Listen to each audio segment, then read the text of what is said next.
اعوذ باللہ من الشیطان الرجیم بسم اللہ الرحمن الرحیم۔ پارہ نمبر 15 کا خلاصہ۔ پارہ نمبر 15 کی ابتدا ہوتی ہے سورۃ الاسراء سے۔ سورۃ الاسراء یہ قرآن کریم کی 15ویں پارے کی پہلی سورت ہے۔ اسراء کا مطلب ہوتا ہے رات کو ٹریولنگ کرنا، رات کو سفر کرانا۔ تو نبی پاک صلی اللہ علیہ وسلم کا جو معراج اور اسراء کا سفر ہے، یہ سفر رات کو ہوا ہے۔ اسی وجہ سے حضور اقدس صلی اللہ علیہ وسلم کے اس مبارک سفر کی نسبت دیتے ہوئے اس سورت کا نام سورۃ الاسراء رکھا گیا ہے۔ اس میں سبحان الذی اسریٰ بعبدہ لیلا من المسجد الحرام الی المسجد الاقصی الذی بارکنا حولہ لنریہ من آیاتنا، ان آیات میں اللہ تعالیٰ نے حضور پاک صلی اللہ علیہ وسلم کے نبوت کے 11ویں سال جو معراج کا سفر ہوا، اسراء کا سفر ہوا، اس بارے میں تھوڑی تفصیل ذکر فرمائی ہے۔ میں تھوڑی سی اس کے حوالے سے آپ کی خدمت میں بات عرض کر دوں۔ نبی پاک صلی اللہ علیہ وسلم کے معراج کی رات کا سفر 2 سفروں پہ مشتمل ہے۔ ایک سفر سفر اسراء ہے اور ایک سفر سفر معراج ہے۔ سفر اسراء کا معنی زمین سے زمین تک، سفر معراج کا معنی زمین سے عرش معلیٰ تک کا سفر۔ یہ نبی پاک صلی اللہ علیہ وسلم کا سفر معراج کہلاتا ہے۔ اوپر والے کو معراج کہتے ہیں، زمینی سفر کو اسراء کہتے ہیں، مگر بعضوں کا دونوں کو ملا کے بھی کہتے ہیں۔ قرآن کریم کے 15ویں پارے میں اس جگہ اللہ تعالیٰ نے واقعہ اسراء کو ذکر فرمایا، اور سورۃ النجم کے اندر اور احادیث متواترہ کے اندر معراج اور اللہ جل شانہ کے عرش تک جانے کے سفر کو مکمل فرمایا اور وہاں پر بیان فرمایا۔ یہ جو امتیازی معجزہ ہے، یہ نبی پاک صلی اللہ علیہ وسلم کا صرف روحانی نہیں ہے بلکہ جسمانی بھی ہے۔ روحانی کا معنی کہ نبی پاک صلی اللہ علیہ وسلم کو صرف خواب دکھا کر معراج کرائی گئی، تو صرف خواب میں نہیں کرائی گئی بلکہ جسمانی طور پہ بھی نبی پاک علیہ السلام گئے ہیں۔ خواب کا معراج کا معاملہ اس سے الگ ہے۔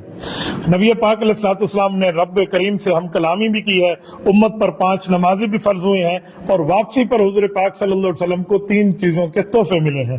نمبر 1، حضور پاک صلی اللہ علیہ وسلم کو سورۃ بقرہ کی آخری آیات ملی عرش معلیٰ پہ، آمن الرسول بما انزل الیہ من ربہ والمؤمنون کی آیات جو ہیں، نہ یہ مکی ہیں، نہ یہ مدنی ہیں، نہ یہ ارضی ہیں، نہ یہ سماوی ہیں، بلکہ آسمانی اور فضائی اور عرشی ہیں۔ یہ اوپر آیات نبی پاک پر نازل ہوئی تھی۔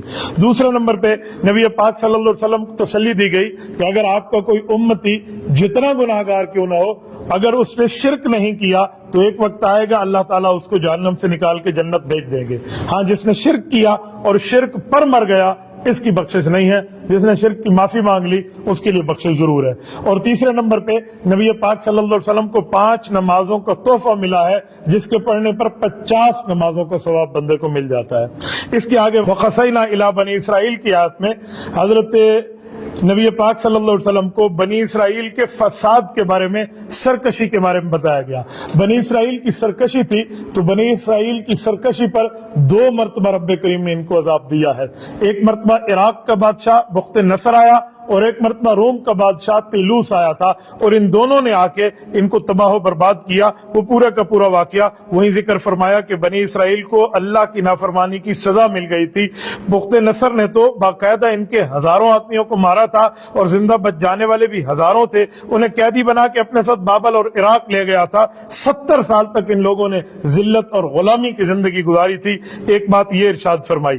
دوسرا، تیتوس بھی آتا ہے، تیلوس بھی آتا ہے اس کا نام، وہ روم کا بادشاہ ہے، وہ آیا تھا، اور اس نے عیسیٰ علیہ السلام کے زمانے میں یہودیوں کی سرکشی اور بدعمالیوں کی وجہ سے ان کے اوپر وہ مسلط ہو گیا۔ اللہ جل شانہ کی طرف سے وہ بھی نیست و نابود اس کو کر کے گیا، اور اس نے بھی ان کے علاقے کو ویران کیا۔ اس کے بعد وَإِنْ عُدْتُمْ کی آیت کے اندر اللہ پاک نے یہودیوں کو ایک بار پھر خطاب کیا نبی پاک صلی اللہ علیہ وسلم کے دور میں کہ اگر تم نے پھر نبی پاک کی مخالفت کی تو تمہاری حشری نشری پہلے کی طرح ہوگی۔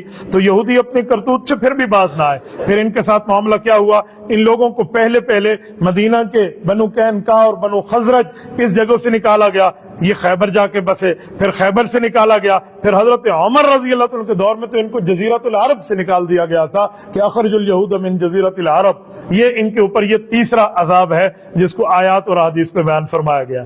میں اللہ سے امید رکھتا ہوں انشاءاللہ تعالی اب جو فلسطین میں یہ بربادی کر رہے ہیں، انشاءاللہ تعالی عیسیٰ علیہ السلام کا وقت آنا ہے۔ یہودیت کے سربراہ نے، دجال نے یہودیت کے گھر میں لد سٹی آف اسرائیل کے ایئرپورٹ پہ قتل ہونا ہے، اور ان کو 4تھی سزا بھی ملنی ہے۔ رب کریم ہم سب کو حضرت عیسیٰ علیہ السلام کا عافیت کے ساتھ لشکری عطا فرمائے۔ اس سے آگے ان ھذل قرآن یہدی للتی ہی اقوم، ان آیات میں اللہ تعالیٰ نے قرآن کریم کو ہدایت کا راستہ بتایا اور قرآن کی صفت اقوم بیان فرمائی ہے۔ اقوم ایسے راستے کو کہتے ہیں جو آسان بھی ہو، محفوظ بھی ہو اور منزل مقصود تک پہنچا دے، اس راستے کو اقوم کہتے ہیں۔ تو قرآن کریم کی اس صفت کو ذکر فرمایا۔ اس کے آگے وَقَضَىٰ رَبُّكَ أَلَّا تَعْبُدُوا إِلَّا إِيَّاهُ وَبِالْوَالِدَيْنِ إِحْسَانًا میں حقوق اللہ کی بات فرمائی، حقوق العباد میں والدین کی بات فرمائی۔ رب کریم کی عادت مبارکہ یہ ہے، قرآن میں جہاں توحید کا ذکر وہیں رسالت کا ذکر آتا ہے، لیکن اس آیت میں ہم دیکھیں وَقَضَىٰ رَبُّكَ أَلَّا تَعْبُدُوا إِلَّا إِيَّاهُ، اللہ نے توحید کی بات فرمائی ہے کہ رب کا فیصلہ ہے اس کی عبادت کریں۔ اب رسالت کی بات نہیں ہے، وَبِالْوَالِدَيْنِ إِحْسَانًا کی بات فرمائی ہے کہ والدین کے ساتھ آپ لوگوں نے حسن سلوک کرنا ہے۔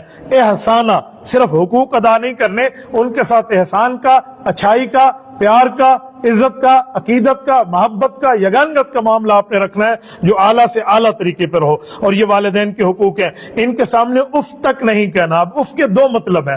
اف کا ایک مطلب ہے جس کو عربی میں کہا جاتا ہے اف لکم ولما تعبدون من دون اللہ، اس کا معنی ہے میں تم سے بری ہوں، ماں باپ سے بری نہیں ہونا، ان کی ذمہ داری اپنے سر سے ہٹانا نہیں ہے۔ اور اف کا ایک مطلب ہماری زبان میں چلتا ہے کہ ماں باپ نے اگر کوئی غلطی کر دی، کوئی آپ کے مال کا نقصان بھی کر دیا، تو انہیں یہ نہیں کہنا کہ ابا آپ نے اتنا بڑا نقصان کر دیا، امی آپ نے اتنی بڑی معاملہ کر دیا، یہ جملہ بھی نہیں کہنا۔ یہ بھی ماں باپ کو کہنے میں اللہ جل شانہ نے منع تک فرما دیا ہے، لہٰذا ایسا کام آپ نے نہیں کرنا۔